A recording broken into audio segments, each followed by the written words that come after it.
eleições suplementares. 5 municípios brasileiros escolheram novos prefeitos. No município paranaense, a convocação da eleição foi devido ao falecimento do prefeito e do vice-prefeito durante o primeiro biênio do mandato. Posse e porte de armas no Brasil, o que prevê a legislação. No Brasil, o porte de armas é restrito. Para conseguir o benefício, é preciso cumprir uma série de exigências previstas em lei. Combate aos maus tratos de animais. As ONGs acabam sendo a única chance de salvação para muitos. STJ isenta idosos de taxas de pedágios e embarque em ônibus interestadual. Uma vez que havia um conflito aí de matérias, obviamente prepondera a legislação federal por ser hierarquicamente superior.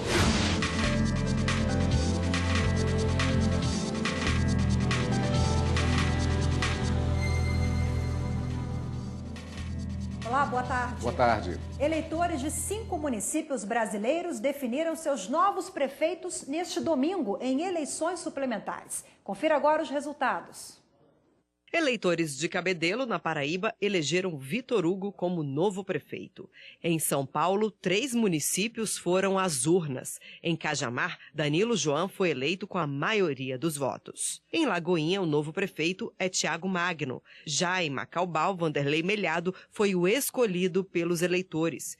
Por fim, em Piém, no Paraná, João Mendes, que concorreu nas urnas como João Padeiro, alcançou a maioria dos votos válidos. No município paranaense, a convocação da eleição foi devido ao falecimento do prefeito e do vice-prefeito durante o primeiro biênio do mandato.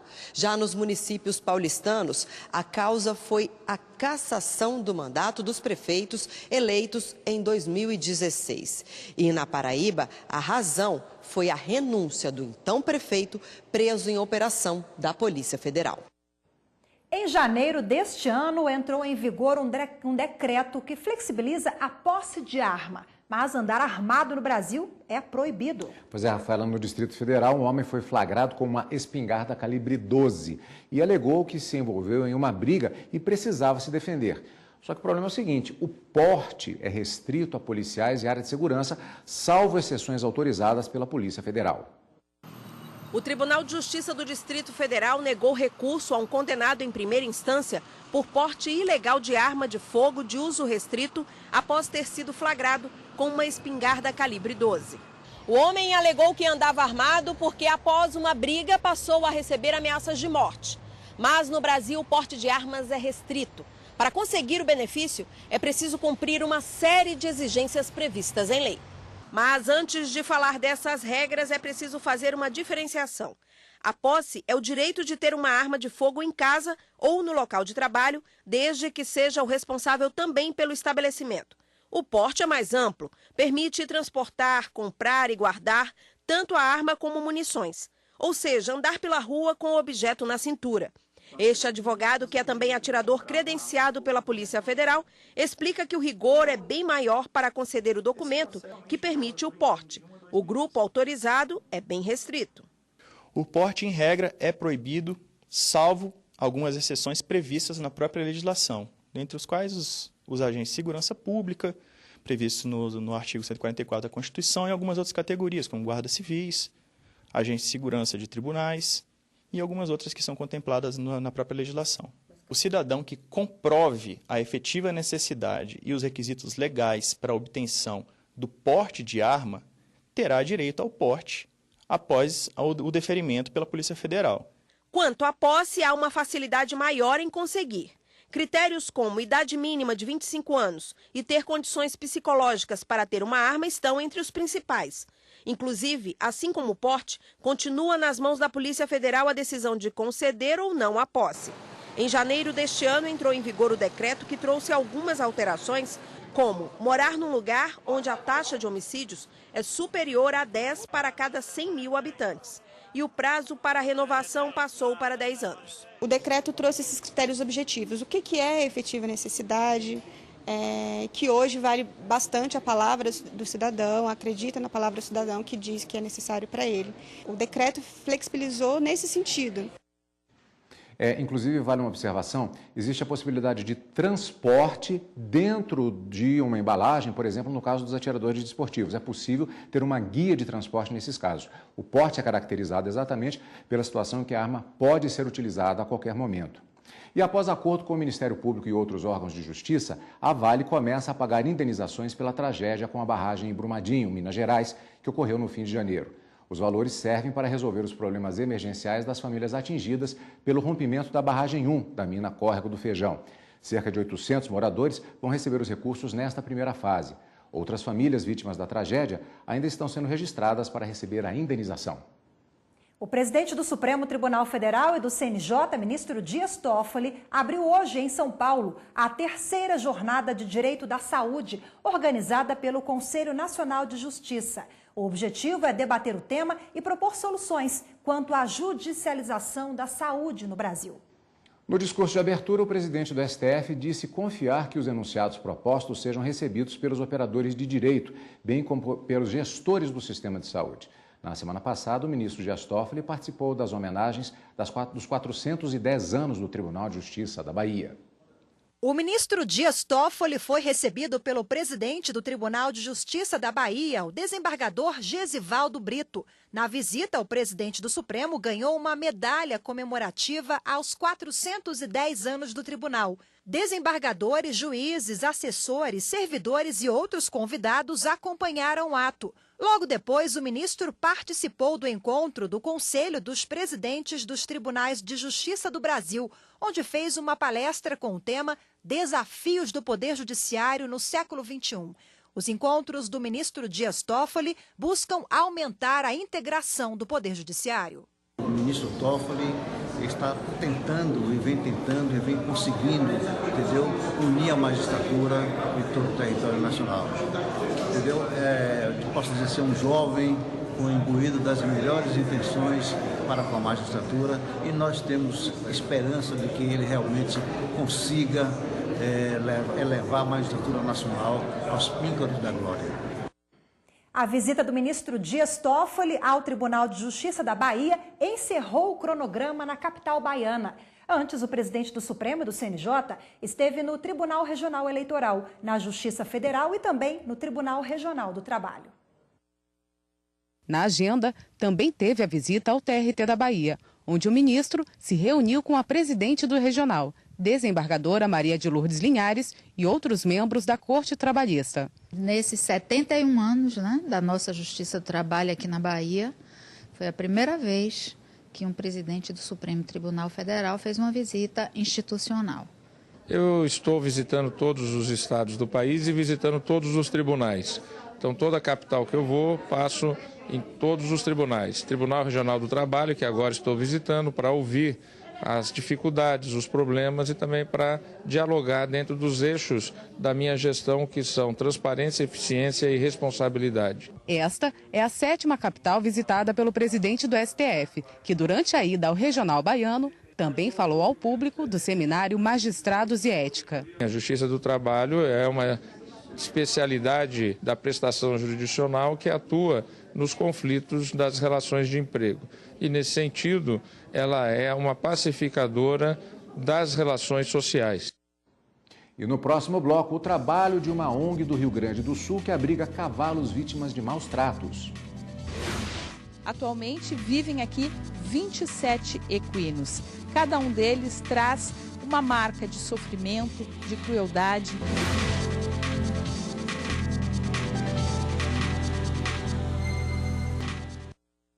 A identidade digital, que vai unificar a identificação dos brasileiros, está cada vez mais perto de ficar disponível para todos. Após reuniões no Tribunal Superior Eleitoral com o governo federal, a ideia é que o documento volte a ser emitido ainda este ano.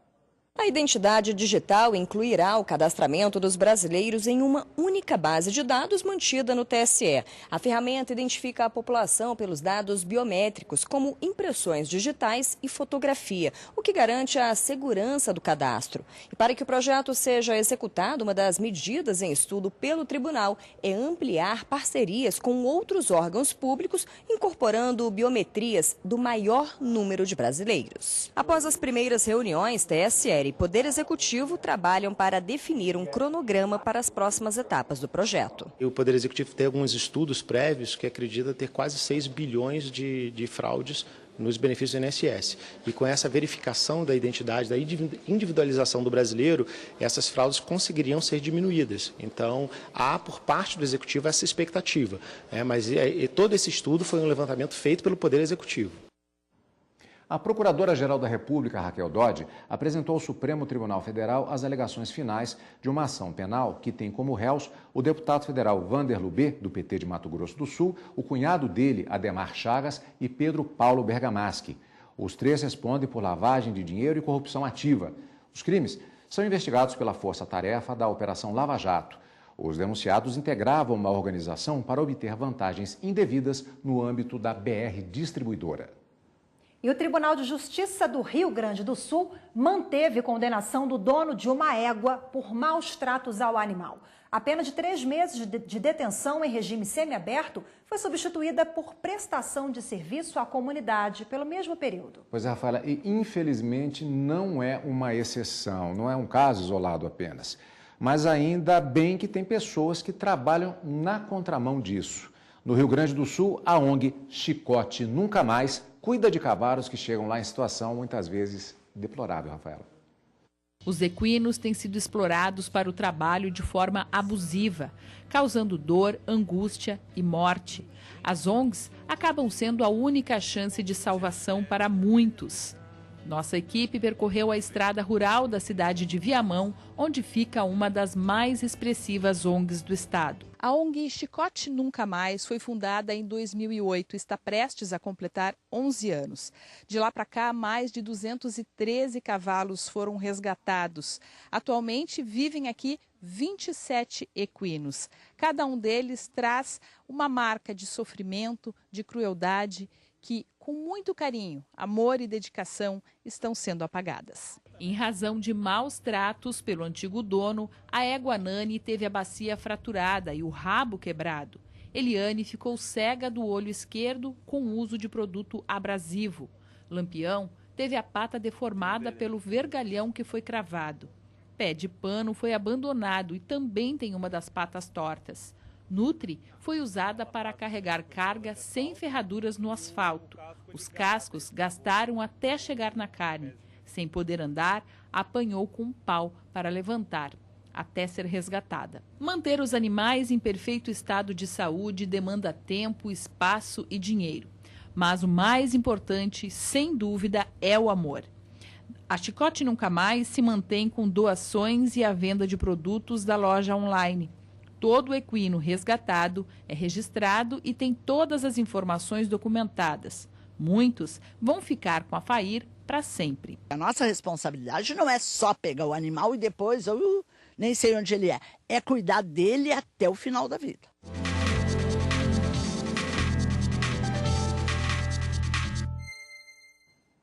E a gente continua nesse assunto agora, conversando aqui no estúdio com a advogada Ana Paula Vasconcelos. Ana, muito obrigada pela participação. Boa tarde. Boa tarde. Boa tarde. Bom, a legislação que cuida de cavalos é a mesma que cuida de outros animais ou a gente tem leis próprias para esse tipo de animal? É a mesma legislação. É a 9.605 de 98, em seu artigo 32, que criminaliza as práticas de maus tratos, né? Tanto contra cavalos, cães, gatos, é a mesma legislação. Como é que fica essa situação relativa exatamente aos chamados carroceiros, inclusive tanto do ponto de vista de Brasília especificamente, também como outros estados e municípios?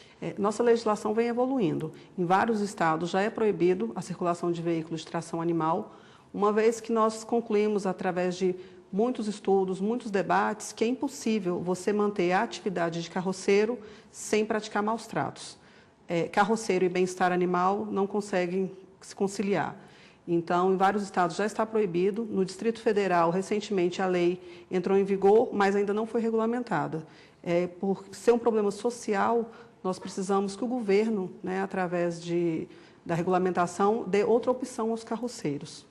A sociedade ela está mais consciente no que se refere à proteção aos direitos dos animais, porque quando você falou em leis municipais, nós tivemos em Petrópolis, no Rio de Janeiro, um plebiscito recentemente, né, onde a população decidiu que não quer mais os cavalos sendo usados para fins turísticos, de charrete, né? Isso é um avanço, a sociedade devagarzinho está percebendo que a gente precisa avançar nisso? Sim, eu falo que a sociedade vem evoluindo, a sociedade não consegue mais pactuar e participar dessa crueldade contra animais.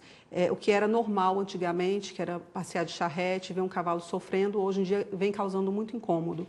E, felizmente, quem ganha são os animais. Uma situação bastante específica, que é com relação ao chamado abate de jumentos. 800 estavam em expectativa de serem abatidos aqui no Distrito Federal, é isso mesmo? Não, essa situação ocorreu na Bahia, Bahia, onde foi encontrada uma fazenda com 800 jumentos confinados. Esses animais iriam para abate e com uma decisão judicial onde foi proibido o abate, onde foi suspenso o abate dos animais em todo o estado da Bahia, esses animais ficaram abandonados em situação de maus tratos, já morreram mais de 300 e os que sobreviveram estão sendo cuidados através de ONGs, com a ajuda de parceiros. Ana, as maiores atrocidades com animais acontecem com cachorros, cães e gatos. A gente está falando de cavalos, mas o que a gente mais escuta falar no dia a dia de denúncias é com cachorrinho, né? Ou não tem um universo? Não há universo. Todos os animais que têm a proximidade com o ser humano, seja por serem animais de estimação ou animais que são utilizados de forma para gerar dinheiro, gerar lucros, geralmente eles são as maiores vítimas. Né? Os cães e gatos são aqueles que estão dentro da casa, então refletem uma situação de maus tratos por estarem ali tão próximo ao homem. Já o cavalo, boi, eles são maltratados em razão da exploração comercial. E os animais silvestres? Os animais silvestres também são protegidos pela legislação e a grande maioria deles são usados para obtenção de lucros, né? Araras, papagaios são usados no mercado, que hoje é um mercado muito lucrativo, que é o mercado de tráfico de animais. A quem recorrer, onde denunciar, seja lá independentemente do tipo de animal, quem flagrar alguma situação, procura quem? Sempre a delegacia mais próxima. Em alguns estados nós temos as delegacias especializadas, nós temos a Polícia Militar Ambiental especializada, mas nos estados que não houver, o cidadão deverá se dirigir à autoridade policial mais próxima. O importante é denunciar, porque a denúncia é o que salva a vida deles. A rede social é uma ferramenta importante, hoje também você compartilha um vídeo, tem esse poder, né, de dar uma proporção ao caso. Sim, mas é muito importante que em uma denúncia em rede social tenha os dados do local, porque muitas vezes alguém divulga um vídeo e nós não temos como saber em qual estado que ocorreu, se já foi solucionado, se não foi solucionado. O ideal é procurar uma autoridade policial. Fica a orientação aí. Obrigada pela participação, Ana. Boa tarde. Obrigada, boa tarde. E no próximo bloco, o Superior Tribunal de Justiça confirma o direito do idoso de viajar de graça em ônibus interestadual sem pagar taxas adicionais. A União e a ANTT terão como fiscalizar e cobrar das empresas o respeito ao direito dos idosos de viajar de graça, sem pagar taxas adicionais.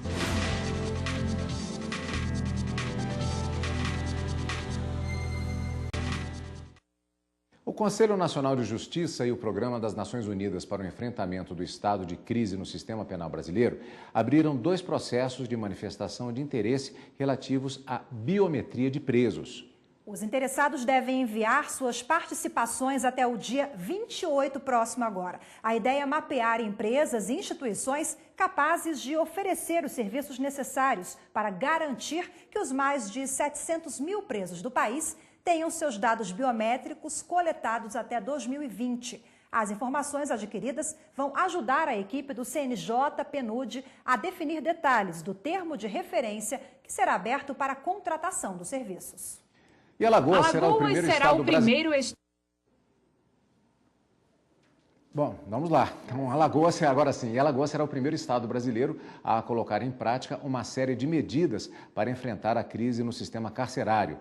O estado tem atualmente cerca de 7 mil presos e pretende, com o projeto Justiça Presente, além de enfrentar a superlotação, garantir formas para que os ex-detentos, ao saírem da prisão, sejam reinseridos na sociedade.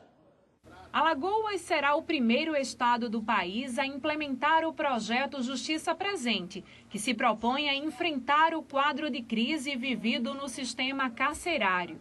A apresentação do programa foi feita pelo Conselho Nacional de Justiça e a coordenação do Programa das Nações Unidas, a representantes de instituições ligadas ao processo. Aqui é a certeza de que o trabalho vai ser bem realizado, porque Alagoas acolhe bem essas iniciativas, mas tem grandes nomes, tem grandes quadros para que nós possamos transformar essa realidade tão desafiadora que é a realidade do sistema prisional.